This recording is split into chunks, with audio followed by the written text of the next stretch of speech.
Paz, meus irmãos, bom dia, tudo bem? Hoje a gente vai ler 2 Reis, capítulos 13 e 14 e Provérbios 21. Vamos falar com o Senhor?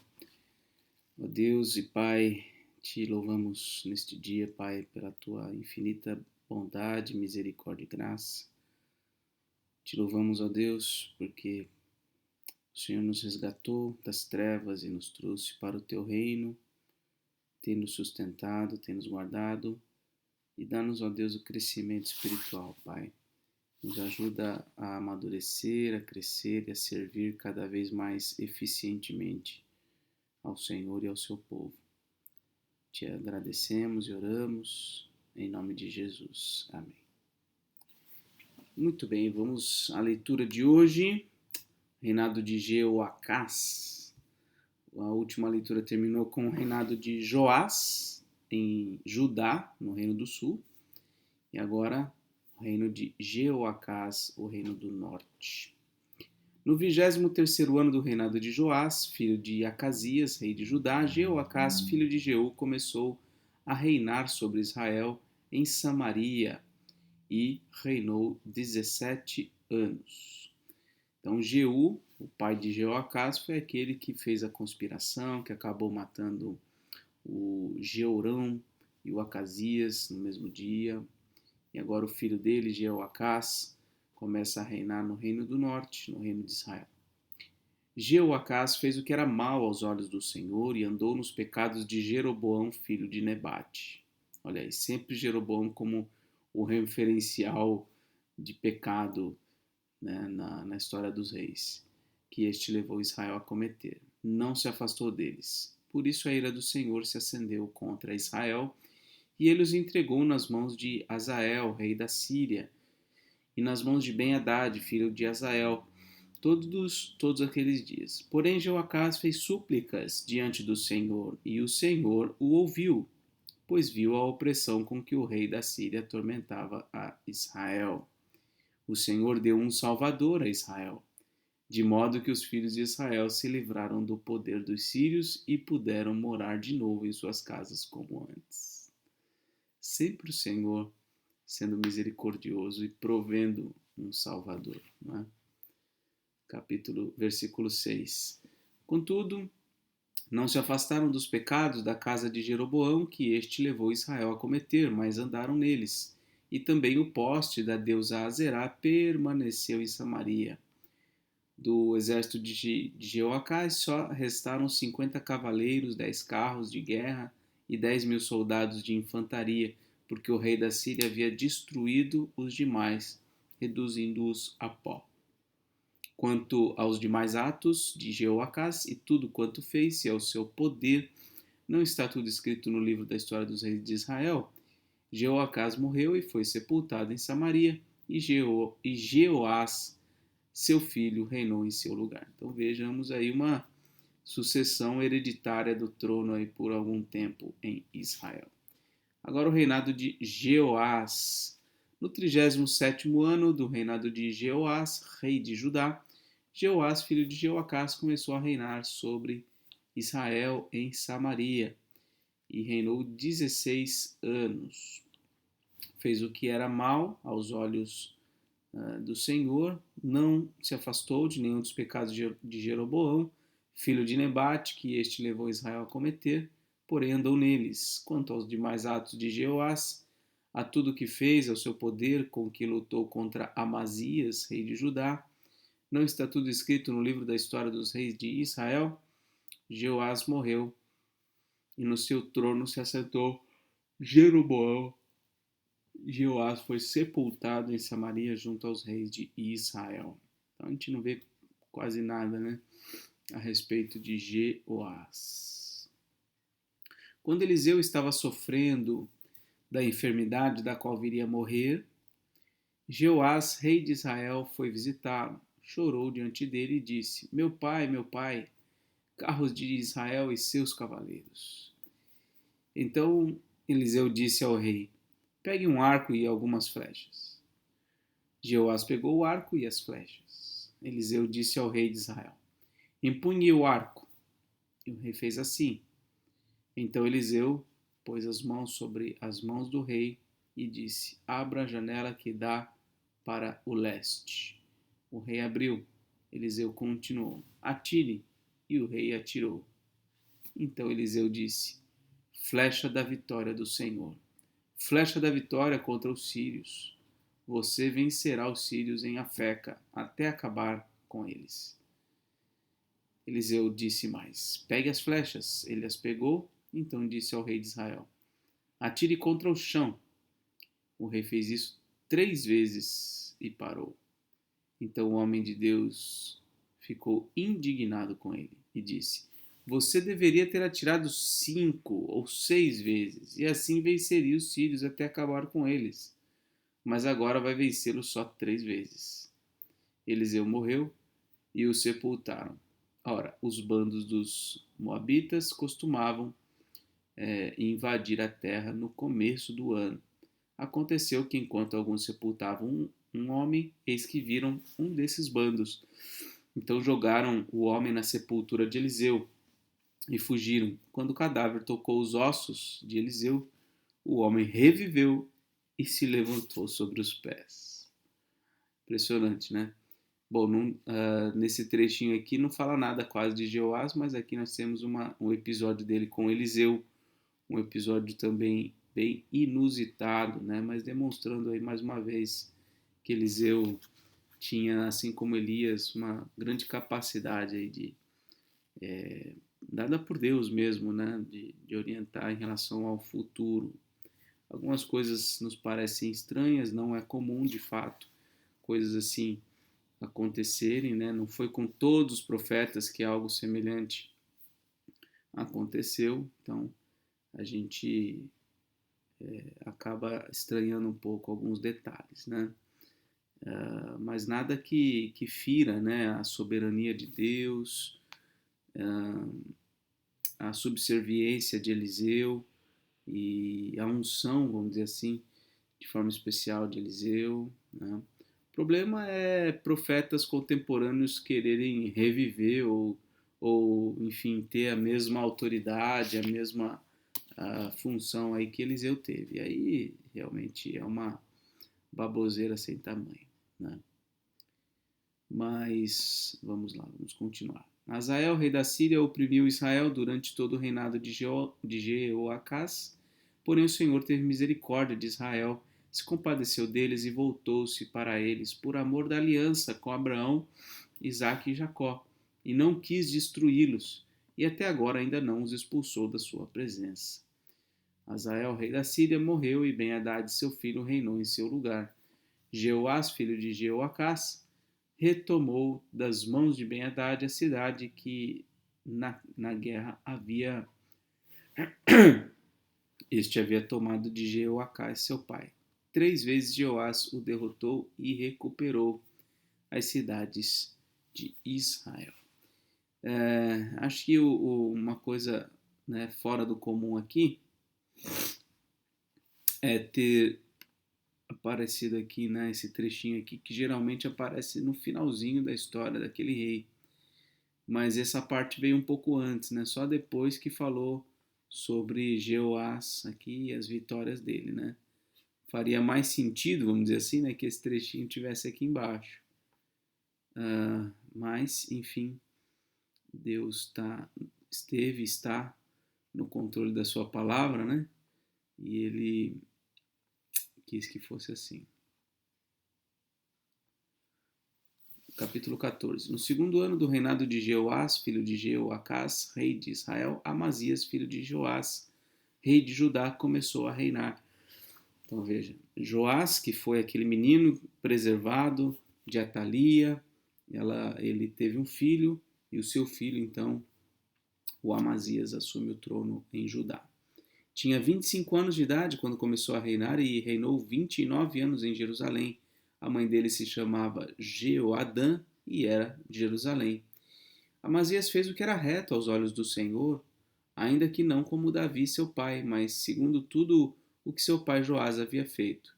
Apenas os lugares altos, continuavam ali, né, não foram tirados e o povo ainda sacrificava e queimava incenso nesses altos. Logo que o reino foi confirmado nas suas mãos, matou os servos que tinham assassinado o rei seu pai. No entanto, não matou os filhos dos assassinos, mas fez segundo está escrito no livro da lei de Moisés, no qual o Senhor deu ordem, dizendo: os pais não serão mortos por causa dos filhos, nem os filhos serão mortos por causa dos pais. Cada qual será morto pelo seu próprio pecado. Então, seu pai tinha sido morto por conspiração, mas mesmo assim, quem assume o trono é ele, né, é o filho do Joás, e ele então mata aqueles que mataram seu pai e deixa seus filhos vivos, os filhos desses assassinos vivos, seguindo esse trecho da lei aqui que consta lá em Deuteronômio 24:16. Amazias matou 10.000 edomitas no Vale do Sal e conquistou a cidade de Selá na guerra, dando-lhe o nome de Jocteel, que ela conserva até o dia de hoje. Então Amazias enviou mensageiros a Jeoás, filho de Jeoacás, filho de Jeú, rei de Israel, dizendo: venha me enfrentar no campo de batalha. Porém, Jeoás, rei de Israel, respondeu a Amazias, rei de Judá: o espinheiro que está no Líbano mandou dizer ao cedro que lá está: dê a sua filha por mulher ao meu filho. Mas um animal selvagem que estava no Líbano passou e pisoteou o espinheiro. Na verdade, você derrotou os edomitas e o seu coração se encheu de orgulho. Glorie-se disso e fique em casa, porque provocar o mal que trará somente desgraça para você e para Judá. Então veja, Amazias realmente se orgulhou ali de ter vencido os edomitas, então ele quer arrumar briga, né? Ele quer, enfim, mostrar que ele é grandão. E aí ele arruma essa briga com o rei de Israel. Amazias, rei de Judá, quer lutar contra o exército de Israel. Mas Amazias não quis atendê-lo. Então Jeoás, rei de Israel, avançou contra Amazias, rei de Judá, e eles se enfrentaram em Bet-Semes, que está em Judá. Judá foi derrotado por Israel e os soldados tiveram de fugir para suas casas. Jeoás, rei de Israel, prendeu Amazias, rei de Judá, filho de Joás, filho de Acasias, em Bet-Semes. Então foi a Jerusalém e derrubou uma parte da muralha da cidade, desde o portão de Efraim até o portão da esquina, numa extensão de mais ou menos 200 metros. Pegou todo o ouro, a prata e todos os utensílios que havia na casa do Senhor e nos tesouros do palácio real, bem como alguns reféns, e voltou para Samaria. É uma coisa impressionante, viu? Quantas vezes a casa do Senhor foi saqueada ao longo da história? Olha, eu nunca parei para contar, viu? Mas são muitas vezes, muitas vezes. E nesse caso aqui, o próprio rei de Israel vem e assalta a casa do Senhor em Jerusalém. Então, uma coisa impressionante, né? Amazias foi, lógico, imprudente, orgulhoso, não devia ter arrumado briga com Israel e acabou sendo preso, ele e alguns outros reféns, e algumas coisas foram destruídas e foi assaltada a casa do Senhor. Né? Um grande imbecil, né? Amazias, uma atitude tola da parte dele. Quanto aos demais atos de Jeoás, ao que fez, ao seu poder, com que lutou contra Amazias, rei de Judá, não está tudo escrito no livro da história dos reis de Israel? Jeoás morreu e foi sepultado em Samaria junto aos reis de Israel, e Jeroboão, seu filho, reinou em seu lugar. Deixa eu ver aquele detalhe aqui, peraí.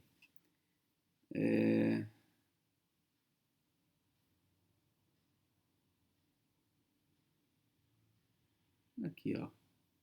Esse é o trecho igualzinho àquele, né? Conta os demais atos de Jeoás, tudo o que fez, o seu poder, com que lutou contra Amazias, rei de Judá, não está tudo escrito no livro da história dos reis de Israel. Jeoás morreu no seu trono, se assentou Jeroboão, e Jó foi sepultado em Samaria junto aos reis de Israel. Esse trechinho se repete aqui, ó. Você vê realmente. Cadê? Aqui, ó. Quanto aos demais atos de Jeoás, é o que fez, o seu poder, com que lutou contra Amazias. Jeoás morreu. O Jeroboão, cadê? Aqui, ó, e Jeroboão, seu filho, reinou em seu lugar. Então, vimos a cópia aqui dessa. São sinais da edição do texto, mas nada fere a doutrina da inspiração, né? O fato de que Deus inspirou homens no registro, né? E também na compilação desse material, né? Provavelmente, né, Esdras foi quem construiu o texto final, né? Foi um homem de Deus pós-exílico. Depois a gente vai ver sobre Esdras lá na frente, tá bom? Então, provavelmente foi isso aí, uma marca da edição e da compilação. Amazias, filho de Joás, rei de Israel, viveu 15 anos depois da morte de Jeoás, filho de Jeoacás, rei de Israel. E quanto aos demais atos de Amazias, não está tudo escrito no livro da história dos reis de Judá? Conspiraram contra ele em Jerusalém, olha aí, e ele fugiu para Laquis, porém enviaram homens atrás dele até Laquis e o mataram. Trouxeram-no sobre cavalos e o sepultaram em Jerusalém, junto a seus pais na cidade de Davi. Todo o povo de Judá tomou Uzias, que tinha 17 anos de idade, e constituiu rei em lugar de Amazias, seu pai. E depois da morte de seu pai, Uzias reconstruiu Elate e a restituiu a Judá. Então vemos novamente, ele foi morto por conspiração, igual seu pai, Jeoás, e o seu filho, Uzias, é quem assume o trono. O próprio povo estabelece o filho dele como rei.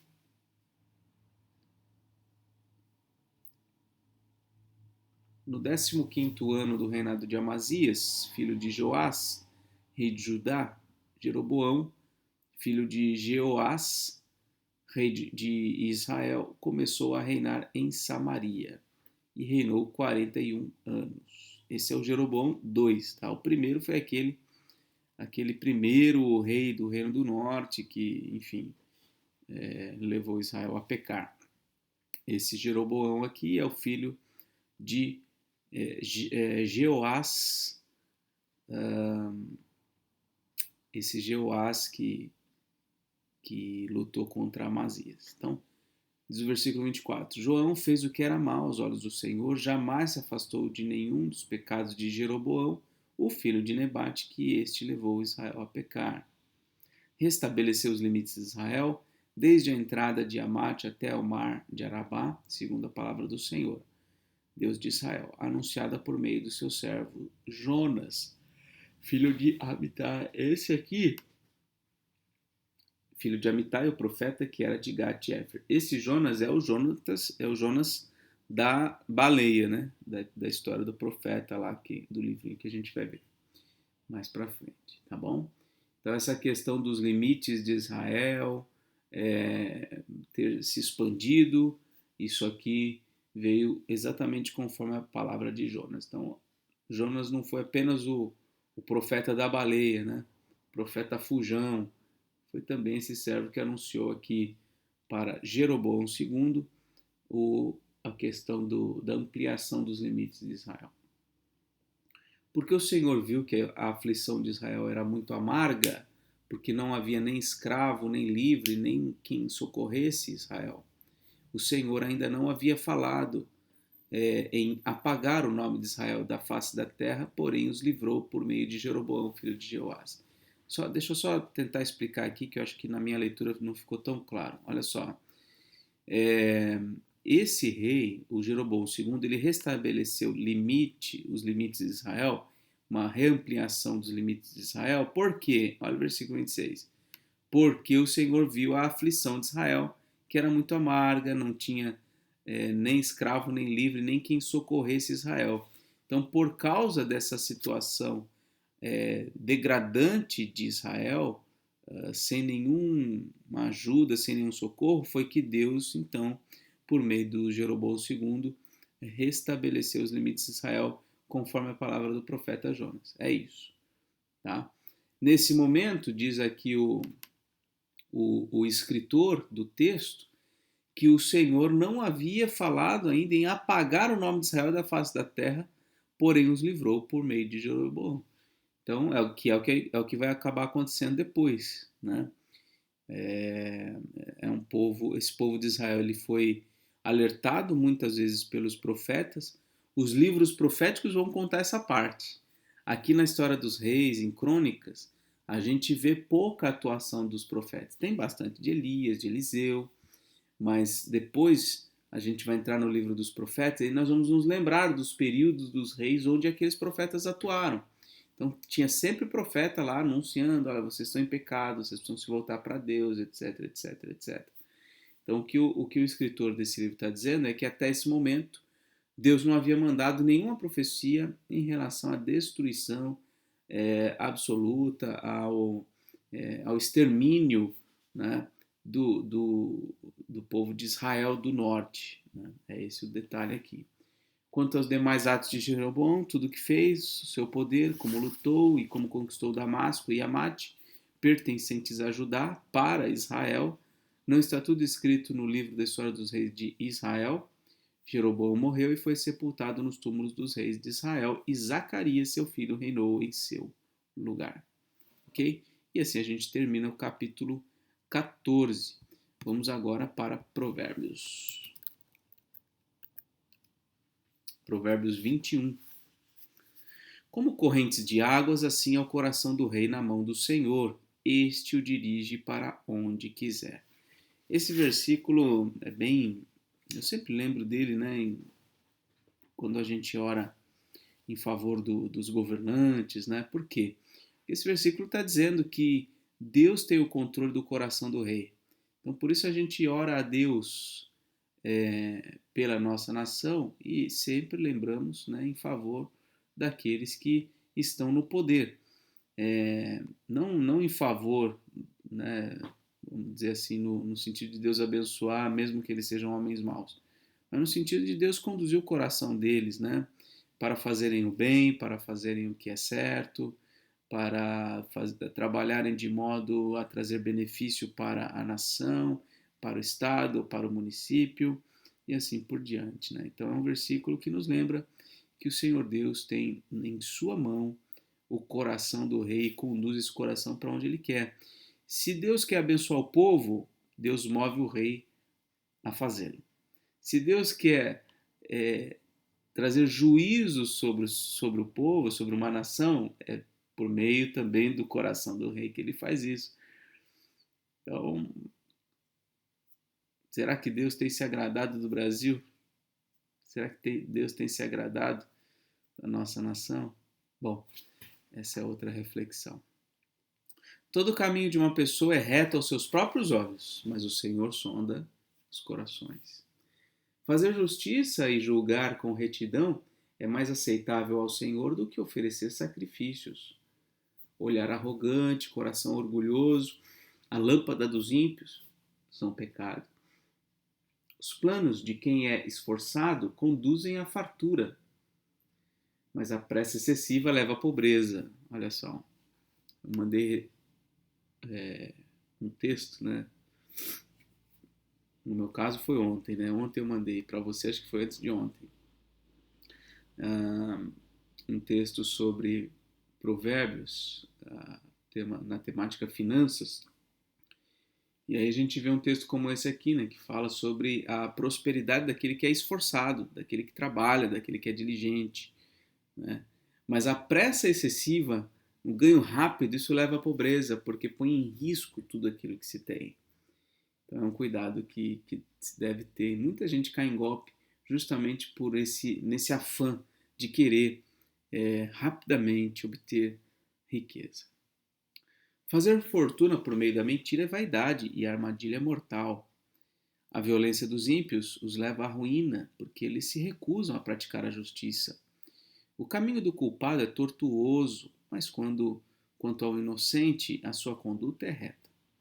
Melhor é morar no canto do terraço do que com uma mulher briguenta na mesma casa. A alma do ímpio deseja o mal, nem o seu vizinho recebe dele compaixão. Quando o zombador é castigado, os ingênuos se tornam sábios, e quando o sábio é instruído, cresce no conhecimento. Deus, o justo, observa a casa dos ímpios e os faz cair em desgraça. Quem tapa os ouvidos ao clamor do pobre também clamará e não será ouvido. O presente que se dá em segredo acalma a ira, e a dádiva em sigilo vence a mais forte indignação. Praticar a justiça é uma alegria para o justo, mas espanto para os que praticam o mal. Vou ler novamente. Praticar a justiça é uma alegria para o justo, mas espanto para os que praticam o mal. Para quem pratica o mal, praticar a justiça é um espanto. Quem se desvia do caminho do entendimento, repousará na congregação dos mortos. Quem ama os prazeres acabará na pobreza. Quem ama o vinho e a boa vida nunca ficará rico. O ímpio serve de resgate para o justo, e em lugar dos retos é entregue o infiel. Melhor é morar numa terra deserta do que com a mulher briguenta e geniosa. No caso do sábio, há tesouros preciosos e o suficiente para viver. Mas o tolo desperdiça tudo o que tem. Quem segue a justiça e a bondade achará a vida, a justiça e a honra. O sábio escala a cidade dos valentes e derruba a fortaleza em que eles confiam. Quem guarda a boca e a língua guarda a sua alma de muitas dificuldades. Quanto ao orgulhoso e arrogante, zombador é o seu nome. Ele age com orgulho e arrogância. O preguiçoso morre desejando, porque as suas mãos se recusam a trabalhar. O cobiçoso cobiça todo o dia, porém o justo dá com generosidade. Enquanto um só cobiça, só deseja e nunca tem, o justo dá com generosidade. O sacrifício do ímpio já é abominação, ainda mais quando é oferecido com más intenções. A testemunha falsa perecerá, mas quem sabe ouvir falará sem ser contestado. O ímpio aparenta determinação, mas o justo considera o seu caminho. Não há sabedoria nem entendimento, nem mesmo conselho contra o Senhor. O cavalo é preparado para o dia da batalha, mas a vitória vem do Senhor. Esse 31 também é interessante, né? O cavalo é preparado, a gente se organiza, a gente se empenha para fazer, né, ter sucesso nas nossas empreitadas, mas a vitória mesmo só pode vir do Senhor.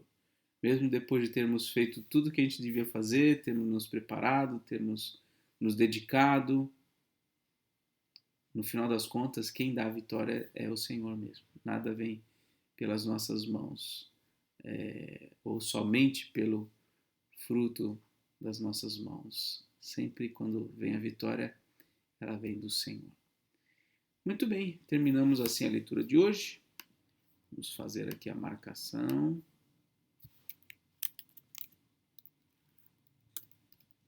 Então é isso. Que Deus abençoe você. Um forte abraço e até mais, se Deus quiser.